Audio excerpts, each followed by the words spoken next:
The final project I created was a Nearpod activity. After creating an effective PowerPoint, I imported it into Nearpod. Nearpod is a tool that teachers can use to engage students with interactive lessons. With this tool, I can include quizzes, polls, slideshows, videos, and other activities in my lessons. Nearpod can be student-paced or teacher-led. After the presentation, when I am a teacher, I can see a detailed report. This report shows the students' responses as well as participation. From there, I'm able to tailor instruction based off the reports. I think this tool is very useful in education. Therefore, using Nearpod rather than PowerPoint is beneficial because it is more engaging and interactive. Plus, the Nearpod website is very user-friendly and concise. Overall, I can use Nearpod to develop digital learning tools, virtual reality activities, and interactive content for classroom use. Outside of my projects, I also got to work with other tools.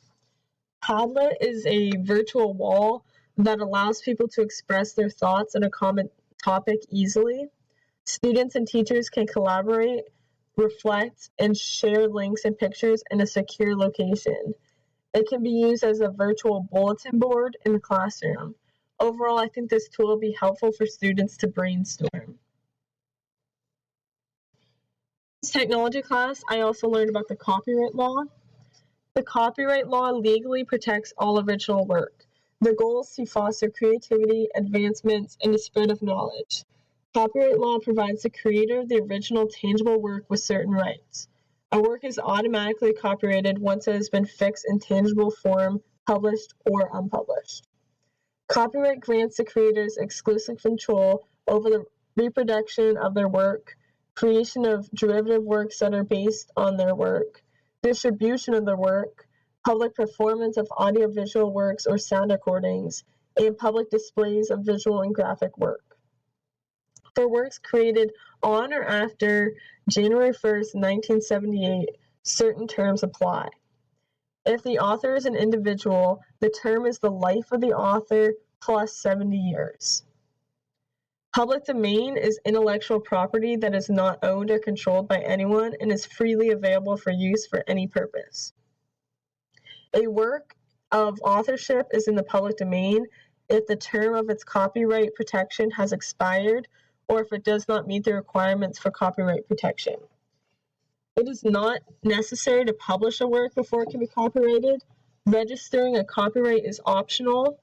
A work is protected by copyright from the moment it is created and fixed in tangible form. Works of authorship that qualify for copyright protection include literature, poetry, musical composition, lyrics, sound recordings, and more. If you can see it, hear it, and or touch it, it may be protected. The fair use doctrine is a provision that allows for the reproduction of copyrighted works without the copyright owner's permission under certain specific circumstances. You still need to give credit to the owner, however. The law sets 4 criteria for determining whether unauthorized use of copyrighted materials can be considered fair. So I will cover these factors. The purpose and character of use are considered, including whether such use is a commercial nature or if it's of nonprofit educational purpose. The nature of the copyrighted work is considered. For instance, works that are creative in nature would receive more protection than factual-based works. The amount and substantiality of the portion used in relation to the copyrighted work as a whole is considered. The use of entire work is less likely to be fair use. The effect of the use upon the potential market for or value of the copyright work is considered. So those are the 4 factors that are considered when determining whether unauthorized use of copyrighted materials are considered fair or not. Plagiarism is reproducing any portion of a copyrighted work without permission. Academic plagiarism is using the work of another without attribution, including facts, data, ideas, arguments, or lines of thinking. The practice of taking someone's work or ideas and passing them off as your own is what plagiarism is all about. Plagiarism occurs when sources are not cited. Creative Commons are for people who want their work to be shared. Creative Commons provides free copyright licenses so you can tell people exactly which part of your copyright that you're happy to give to the public. Creative Commons license allow content creators to maintain copyright over their work, but to modify the traditional all rights reserved to a variety of more liberal, copyleft, or some right reserved options. Overall, this is a type of copyright that makes it easy for people to distribute, copy, and build off of work. You can search the internet and limit it to items that are free to use and share. For instance, in search engines, you can change the settings so that you can find images or sources that have Creative Commons licenses. Within my projects, I had to follow these copyright rules. For instance, all my projects include a citations page. My formative assessment projects that were made with Kahoot and Socrative were centered on the copyright law. Finally, I have the NET standards. NET stands for National Educational Technology. So these standards have been written for 5 different groups of people: students, teachers, administrators, computer science educators, and coaches.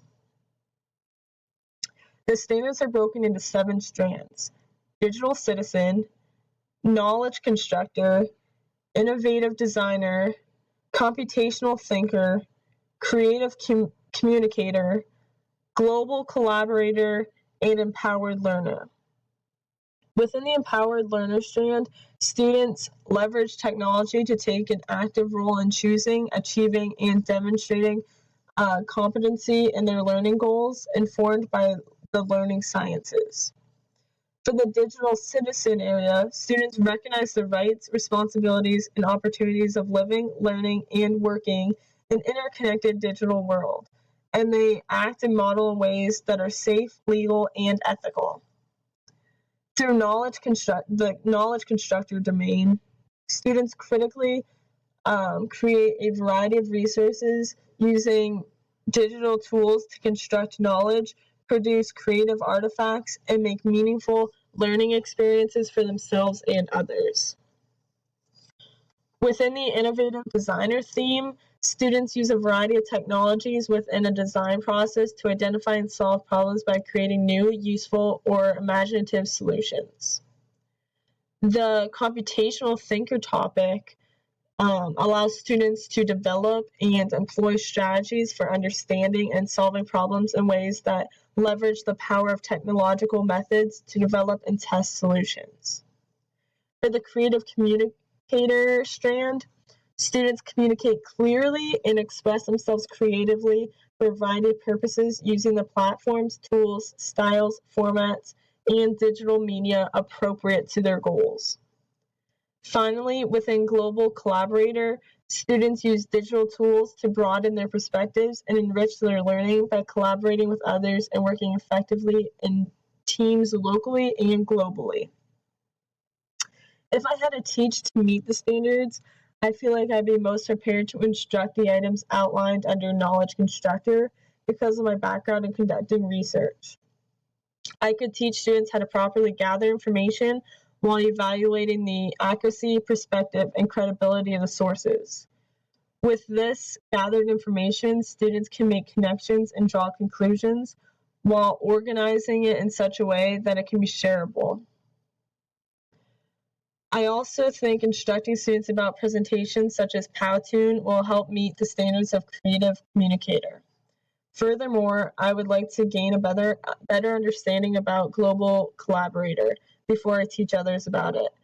I can teach students to work constructively on projects using tools like Google Drive, but I'd like to look more into the concept of students exploring local and global issues and using collaborative technologies to work with others to investigate solutions. Using the standards as a guideline, a teacher must be able to provide creative approaches, including the legal use of technology, custom fitting it to the students and the curriculum.